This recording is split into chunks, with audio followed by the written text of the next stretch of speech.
Hey guys, what's up? It's episode 106. Got 4 of us in here today. Myself, Bobby, Dan, Sal. We're talking about inflation, greedflation, stagflation, shrinkflation.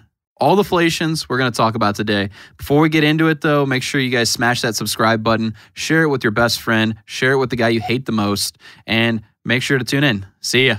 All right, so Matt's not here today, so I didn't actually know how to start the pod, but I realized that we actually record the intro at the end of the pod, but I haven't been They're here not so supposed to know that. They're supposed to think that we flow so beautifully right into the podcast. Well, I let him in the back door. Now they know. It's all about Don't put the ball on the tee. It's all about Don't put the ball on the tee. the authenticity. I had to. Anyway, so before we dive in, or I guess I'll do that later. Can we cut that part real quick? No, it's fucking funny. Leave it. I was gonna say share our shit. Today we're gonna talk about inflations. So we have inflation, which everybody already knows. We really don't need to talk about that too much. But the Hustle came out with a little snippet today. Hustle is not a sponsor yet. But we are working hard to get Sam Parr on So our if anybody podcast. knows Sam Parr, can you like tag them, tag him, like, and say like you should go on professional development? Yeah. When you're sharing all of our shit that we ask you to share. Yeah. That'd be perfect. Thanks. So we're doing the deflation. So they came out with a snippet today on greedflation. I sent that over, and it became our topic for today. So there's greedflation, there's stagflation, and then there's something called shrinkflation, in addition to obviously, again, Masterflation. So what's that? Just another form of inflation. You can put anything in front of the word inflation. Yeah. Masterflation. Golflation. Yeah. So, Yeah. so I guess with that, I don't have any quotes today. No, This is a tough one because yeah, no. like there's no quotes on It's a new thing. greedflation. It's kind of a new word. I didn't do any quotes either. If you want me to just kind of jump in on greedflation, I will. Yeah, we can start there. So I didn't actually read what Dan sent because I think it was just a screenshot. I don't think it was actually like a fucking link to read anything. Yeah. I read that. Okay. So, but I think from what I understand, greedflation is basically where companies are trying to raise the prices, even though in their industry where inflation has not been as strong of a number. So this is actually something new that's kind of happening pretty much since COVID. It seems to be more of a political gain than it is an actual real terminology for something that's happening. And you want me to keep going? No, yeah, I was going to say, like, just to summarize, raising prices without your cost of goods actually going up. Yeah. But doing it because you have an excuse to do it with the market, and, you know, you can use an excuse like supply chain, Yeah. right? Yeah, Like, exactly. But it's not actually affecting you. Yeah. So the case for greedflation is inflation rose and consumers became disconnected of what like a benchmark level of inflation was. It was like, okay, everything costs more and you're not sitting there being relative to, well, how come this isn't in line with this? So you lost your benchmark. Essentially, they're saying that companies are taking advantage of the users because it's an opportunity for them to raise their profits. And profits of 2,000 publicly traded companies last year rose well above pre-pandemic levels. So that's your case for greedflation. Now, your case against greedflation is price gouging is not needed to explain inflation. It just happens.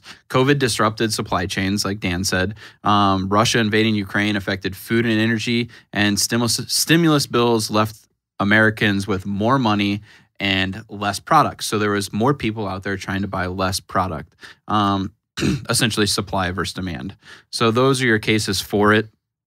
An indicator that I saw that shows that greedflation really is not a true thing is healthcare prices. So healthcare prices historically have always rose higher than the rate of inflation. In the last year, healthcare prices have been slower than the cost of inflation. So I thought that was interesting because if there's one industry that I feel like would try and take advantage of this right now, it would 100% be the healthcare industry. And also, something that's interesting about it is inflation has remained high at 9%, new record levels, where they're saying, oh, look at these companies. They're making more money. They're more profit. They're screwing us over. The S&P has dropped more than 20% in the last year. So how do you combine those two? And earnings reports for all these big, large corporations are coming in lower than expected. So that's where I feel like greedflation is just kind of like Matt would say, a woo-woo word right now. Well, I think that it definitely could happen. Yeah. And I definitely think that, if people are willing to pay more, I guess my big question on it is how close is this to like the supply demand thing or the Econ 101, right? Yes. If I am running out of a product, but there's a million people that want to buy it, but I only have 5 of them, I could raise that price 10 times, and there's somebody in that group of million that will pay whatever the fuck I want for it. And So- I have that wrote down, not to like mow your grass No, here, yeah, but you're price is the best way to allocate scarce products. Like that's the only way that you can allocate that correctly is you have to keep raising prices until there's people that aren't willing to pay that amount. So I feel like this greedflation is literally just supply versus demand. Yeah, well, they said so. MasterCard and Visa, for example, raised their transaction fees, and everybody's like, "Whoa, what the fuck?" Like, why would you do that? That's greedflation. So that they're the ones kind of with the magnifying glass on them. And so I could see that because you're selling. If you're selling like a software or something that's not like a hard product, how do you say, well, supply chain or But what I thought about that a little bit more and think about the labor prices. Yeah. Like labor's gone up 4.1% or so over the last year. So you have to run this business, your operational costs, energy costs to run the business. All this shit is going up a little bit. So while I do agree that it's there, it's also probably kind of a thing for people to point at companies and say, bad on corporate. But also corporations have a duty to the shareholders to make as much profit as possible. So something that I found interesting about all this greedflation talk is it's the reason it's more of a political aspect is they're trying to pass bills that are going to cap how much corporations can charge on situations, which to the naked eye is like, oh, that's cool. Like gas shouldn't cost this much, right? Well, that's just like almost the start of socialism where it's like, okay, well, what happens when that good does get scarce? Who's going to get that first? And how come in a capitalist country that if Dan or Bobby or somebody who owns a business wants to charge more, if there's people willing to pay that, there should be nothing wrong with that. And like Dan said, I think there is industries where this probably is happening, like maybe in the the e-commerce sector like you're talking about there. But there's also industries that are probably suffering from it as well that are having to eat those costs. Like say you're a small mom and pop shop that uses Square and they've raised their fees for your credit card processing. Well, who's that hurt? That they're going to raise their prices. So then it ends up always hurting the end consumer at the end of the day. I think overall, greedflation is a little bit of bullshit. And I think it's a political play to change some things around. Yeah. Well, so kind of push that a little bit further. What about the companies that technically have a monopoly, like your local utility company or your local trash? I guess you could choose a different trash provider, but these utilities, because technically it's illegal to have a monopoly on I can't be the only shoe sales person in St. Louis. But if Ameren raised their rates, or is it Spire now? I don't even know. It's both. So One's electric, one's gas. okay, so either of those are like the only. Do you know of any other providers? If you were to say, "Hey, fuck you, I want electric from someone else," where do I get that? I have no idea. I have to pay what they're telling me I have to pay, and there's probably regulation on that. So I would agree with you have to. Yeah. Like at some point you have to have a cap. So where are we seeing things? I guess just because I can just think of certain things that I've spent money on, but this hasn't been something that's been top of mind or even I've thought about at all until this was brought up today. So is there anything specific that people should be looking out for where rates are going up, where they should be looking at other companies to purchase things from? Well, so before we dive into that, there's the other inflation that I wanted to talk about was shrinkflation, which is kind of a really interesting one to me because it happens to me. When you get out of the pool. Just in general, he doesn't need to be in a pool. So shrinkflation's when companies will keep the same price, but they'll put less in the package. And a lot of times the package is staying the same. So so is this when you get a bag of fucking Sun chips and there's 4 fucking chips in there? Yeah. That is exactly it. God, That is That exactly shit it. happened to me. So yeah, the I have a couple of examples. I did want to tee it off though. Like, Yeah. how much? And this is a little sidebar, right? With shrinkflation, okay? Because toilet paper has been hit by shrinkflation. And I was wondering, how much money do you think it costs to take a shit, like wiping, like? And good thing the internet already did the research. So I'm just curious, like, how much toilet paper do you think you consume per shit? Like, there's no way it's in more than dollars? a nickel. Oh wait. Okay. Like per shit? Like I don't know. Per shit. I mean, I think I'm kind of wasteful with the toilet paper because I'm not like a folder or anything neat. I Dude, just my like, wife I is just like half a roll. Oh yeah, girls are the to worst. pee. Do you just now? Are you guys bunchers or folders? Oh, I'm for sure a buncher. I just bunch that shit up, I wipe roll it front to back or back to front. front to back. Yeah, balls to butt. Oh, So, wait. Okay, this might be way This off is- topic. This might be way off topic. I'm the but weirdest with this shit. Okay, I have to know this because I have a bidet. I've had this. No, I don't. Oh damn! Now, when you guys wipe your ass, okay, this is going way wrong. Are you like a This leaner? is Like, poop- do you like lift this the is cheek and poopflation. swipe, or do you do a full stand up? I lean. I'm a leaner. Oh, I swipe. I go underneath like No, this. you I don't. swear to God, I hold up. Oh, my, what if your hand I, hits the I, water? I show. What if your hand hits the You fuck- don't let it hit the water. You don't let it hit the That's water. a You risk lean I'm up not a willing little to bit, take. You hold up your That's a sack risk and all I'm that not stuff, willing to take. and then you get a clean wipe, and you don't. Who Have, the fuck taught you how to wipe your ass? I think I taught myself. That's not a risk I'm taking. Yeah. Well, it's a whiteflation. Hey, this is gonna be an Instagram reel, and I'm fully prepared. Yeah, for that. this is whiteflation. This is whiteflation for sure. Less toilet paper, same price. But no, I was wondering. So, you have a guess, Sal? Do you have? Is it a breakdown per square? No, per shit. Per shit. shit. Yeah, they have the average. I'm gonna say per shit's like $2.37.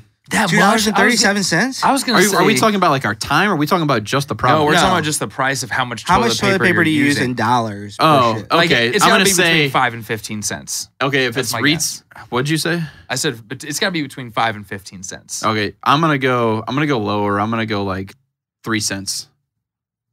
I'm gonna say 48 cents. Wow, that's an expensive turd. No, it's 6.5 cents to 10.8 cents depending on If you your use the good preference. shit. Are you going 2-ply, 3-ply, You gotta go single with that. ply, Brad? No, you You have gotta to, get the you gotta Charmin go Ultra. toilet paper. Dude, Something there's- you you gotta invest get that in. You gotta have There's good toilet paper. nothing You need worse than to- going somewhere that has single ply. Yeah. You had a business idea.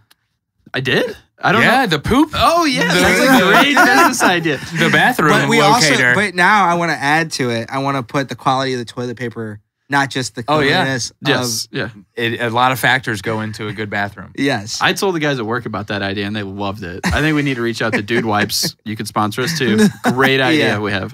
We So- should probably throw a patent on this ASAP. On how to Okay. wipe her ass? Or? So back to I'll leave that. shrinkflation. So Angel Soft is an example. They used to be 425 sheets. Now it's 320 sheets per roll for the same. Wait, where did it go? Sorry, say again. 425 to 320. Oh, wow. Yeah, that's like a 25% decrease, but you're paying the same price. And Yeah. then Doritos did take Lussier Doritos out of the bag. So all chips probably did that. Now it's just a bag of fucking air. Yeah, it's Yeah, dude. bullshit. They Yeah. sell you this big fucking bag that is, it's like this It's the big, and you're like, same- look at all these chips I'm getting, and there's this much It's chips the in same it. Dude, you know size. what brand is the worst in their St. Louis is Red Hot Ripples. Yo, Dude, yo, I they was are the thinking worst. that. Really? hey, hey, Yeah. don't disrespect the Red Hot. No, Red Riplets, Hot okay? Riplets are fantastic, but Could they be a sponsor? absolutely They could be a sponsor. They Okay. they We won't- Old Vienna. we'll delete this That's when the we I sponsor love us. right I there love in Old Fenton. Vienna. Old Vienna, you guys are the best. And then Fucking maybe a so sponsor. I do have a couple stats too, Dan, on shrinkflation. It says a 10% product size shrinkage is equal to an 11% price increase. So you said that that was a 25% decrease in toilet paper. So they essentially raised the price 25%, or no, Gatorade more does than that. Gatorade's Yeah, 25%. Close So to that. so you're saying they charge more for less. Exactly. It's just how Okay. it equals out to. So I thought the price may stay the same. And no. What I'm saying is if they shrink the product size by 10%, yeah. it's equal to if they would have kept the size the same and raised it 11%. Oh, yeah. Okay, I see what you're saying. So I looked for the first example of shrinkflation, and I actually heard a story about it, but I couldn't confirm it on the internet. But it was Pickles was the first that I heard of where some guy bought a pickle company and they needed to figure out how to make more money. So he took one pickle out of the jar of every jar and then 2 pickles. But the jar stayed the same. I mean, you can't really tell when you look at it. So, but then we found, Sal and I had found on the internet that coffee in the 80s went from like 1 pound per thing to 400 grams for the same price. And so that was kind of the first like official shrinkflation. This is like when people cut their cocaine that they sell with baby powder. Same thing. Yeah, very I similar. keep, I'm always thinking about like the Subway footlong, how it's not always a footlong, it's always like 10 or 11 inches. Yeah. Like, dude. You Man, if measure that's it? 10 or 11 inches. Wait, so you've measured a foot long? but you No, haven't I've seen an measured article your of them dong. talking about Oh man, he probably wouldn't even spend $5 for that hooker. Dude, they don't talk about $5 footlongs anymore. No. Those days are gone. No. Legal fees on Jared. Inflation. And something that is interesting about shrinkflation is that I feel like it definitely hits like the grocery industry more than anything, is like food and stuff like that. A way you can kind of keep your eye on shrinkflation is to look at unit prices. Obviously, if you look at a gallon of milk is a gallon of milk. So if you see the price going up, it's obviously not like they're cutting the size of the package. But something like Cocoa Pebbles, they could cut it. Your cereal, your rice, stuff like that. That's not a common size. So look at that.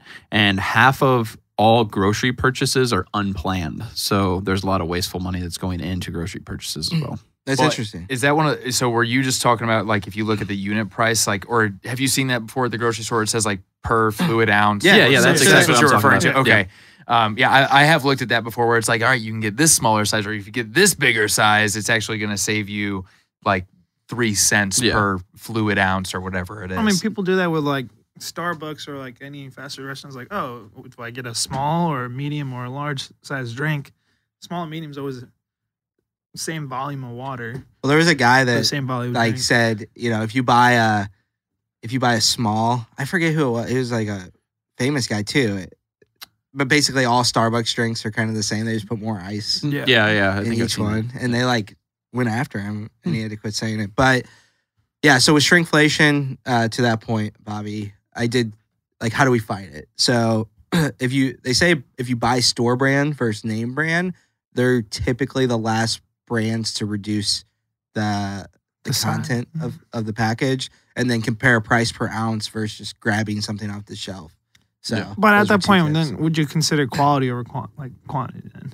I mean, they always say it's like the same thing as far as if you get the Sudafed versus Wall-Fed from Walgreens, or the Schnucks ibuprofen, which is Advil ibuprofen is stupid expensive. Yeah. Like $10 different than your like store brand. I will But say, it's- I think it's- Advil works. Yeah, better. but I mean, It's the same thing. yeah, but that. Well, maybe it does. I don't know. Well, no, that's what my wife keeps telling me, but Well, Advil. that's I think similar, you but need I'm the saying like liquid gel store cap. brand toilet What is she paper. saying? It's the same thing. Advil versus store brand. Well, I mean, it's the difference compared to like, let's say, use that toilet paper example. Like, store brand would probably be 1 ply, while like name brand would probably be double ply or triple ply. Well, I think the very different things as far as medicine versus toilet paper, where that's very noticeably different. I don't know. It's kind of hard to judge on that, but I don't know. I feel like there's certain things that I go name brand on for sure, where I'm like, I'm not gonna buy Schnucks brand that. Yeah. Like, if I'm buying syrup, you bet your ass I'm getting fucking Aunt Jemima's. I said it, Aunt Jemima's. I ain't getting no Schnucks syrup. You got to get that real Mrs. Butterworth's. Let's go. Those bowls, yeah. So I just did a quick search, by the way, on the toilet paper thing. The most expensive roll of toilet paper is 22 karat gold toilet paper. Boy. And in 2007, it was 1.376 mil for a roll. Now it's 1.5 mil. Of just gold toilet paper. It's some shit they're doing over in like Saudi Saudi Arabia. Or Arabia. something. Yeah, for sure. Sure. That's what the live golfers are wiping their ass with on the plane. Yep. Yeah. And then the other one was stagflation. So I don't have too much on this. What do you have, Brad? I don't have a lot on stagflation. It's basically persistent high inflation, which is something we're dealing with. But it also has to have a high unemployment with stagnant demand for employment. So Dan will be the first one to tell us once stagflation is about to hit. This usually happens during an economic slowdown. So at the current time, we don't have stagflation right now. We're not in a stagflation moment. The Fed we could see this happening towards the end of the year into 2023. And a lot of people, the indicator is the Federal Reserve, basically, they're trying to control inflation first. And that's what typically happens, raising interest rates. When you typically start to see the effects of it is about a year after the fact. So I don't know, when's the first time we raised rates? 6 months ago, or was it not that long ago? 3 months ago? But so we're in the process of where we could see this happening, but we need to see an unemployment issue, which will be Dan's expertise. Yeah, and I think it's going to be very difficult. I've been monitoring this closely because that's the only shoe that has to drop for us to be in stagflation. Yeah. Do you think it usually happens during like election times, stagflation? No. I think a lot of stuff just happens during election times. That's not normal. I think that's why we're hearing about greedflation. Oh. Yeah, I mean, we could go, that's a whole nother conversation. Yeah. But when I look at unemployment, so you are seeing layoffs. And that's something we could be talking about on a current events topic. But all these companies that are laying off, if you look at them, they're like startup type environments. Even if they're publicly traded, whatever, they're all spending they're burning cash to acquire customers. And so now money is not cheap anymore because rates are going up. So they're laying off because they need to hit that profit switch as quickly as possible. So all the layoffs that are happening are by companies who are burning cheap money, basically. And so I haven't seen it happen. And I mean, Ford did it, but Ford announced a layoff. But I think overall, you have a lot of people that if they were to get laid off, they're going to retire. We have a lot of boomers working still that are close to retirement. There's also, a huge shortage of skilled labor, whether that's, high-level accountants all the way to carpenters, whatever it is. And then we have all these people that don't want to work, it seems like. And then you have people just quitting their jobs, the great resignation that we've talked about. And so all these things put together, it's like, I don't see that happening. And I actually think there's going to be a sweet spot where if there were layoffs, it would help my business because we would have more talent to place. Like we still struggle to find people who are interested. So I think it's going to be hard to get there. Maybe if I were to predict though, I think a year, July of 2023 is going to be really interesting. And something that I think is interesting, I mean, me and Dan have talked about this off air, is he's talking about burning cheap money. A lot of people are doing that right now, and they have to find a way to curb that, which ends up being usually employment is the quickest way to cut your, bottom line. I think in the next year, what we're going to see is people who are cash heavy that could go liquid if they had to are going to be the most successful. I think the people that you're going to see really struggling here are the companies that are right in the middle that have leveraged a lot of debt. I think the people who are already established are going to be in a really good spot. And I think the guys that are your 1-2-man shop that don't have a lot of overhead are going to be very strong. And they're going to pick up those pieces of the people in the middle. And then the people who are on the top side of that middle sector, they're going to get picked up by the larger corporations. So I think it is going to be an interesting year with inflation. I think it's only bound to happen that we will hit stagflation at some point. Like we're going to have an economic turndown. Well, I saw some stat that if we could get out of this if we did 10.1% unemployment for 1 year, but that would be like the worst of all time. Like it would be such an extreme situation. So it's interesting to see the different layers. But the Fed's job is to slow down inflation, they need higher unemployment. So they might be pushing for it. So, that's all I got. That was a lot of inflation today. That was a lot of inflation. I feel bloated. Nice. Shit. All right. Well, Sal, you earned your keep for next week. Thank you. Good one. One good joke. Nice. All right, guys. Well, thanks so much for listening. Again, like, subscribe, do all the shit, and we'll see you next week. See ya. Later.